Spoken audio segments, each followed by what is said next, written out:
Appreciate you doing this. Oh yeah, no worries. No, I love the gear.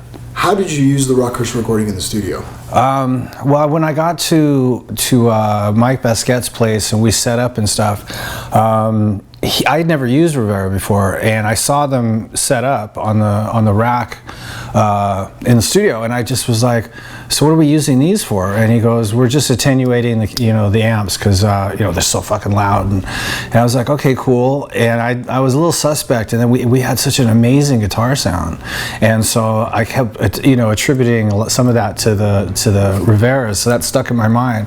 And after the tour was over, after the record was done, I thought I got to get some of those for future sessions or whatever. So did you so you were attenuating the amp so you could crank it? Yeah, so we could crank it, but we didn't want to clip the mics, so because we closed mics, so we just used those and managed to really maintain the integrity of the sound and keep it at a lower volume. It was great. And in the studio, did you use the DI? In the studio, we used the DI as well, but we used the attenuator and the DI. And the DI, and you blended it. Yeah, which is what I was trying to get at, because that's why we had such a good sound. When it came in, I was like, that's a really great sound, it's the amp and everything, but there's something going on here that is different than what I'm used to. And he turned me on to the Riveras. I was like, oh, okay, and I all things considered, I'd never worked with anything like that, so it was sort of like I'd heard of him before, I think because of Eddie Van Halen, but I was like, wow, this is cool.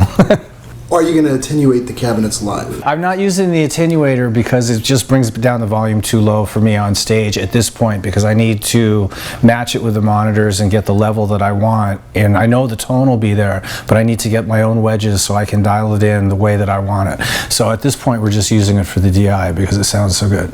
Did you feel it enhanced and brought out your Marshall tone? I guess whatever it was really making it sound good. The Marshall sound is obvious, it is what it is, but there was an additional thing that's what I was really paying for. And there's the addition of the EQ in there that really helps.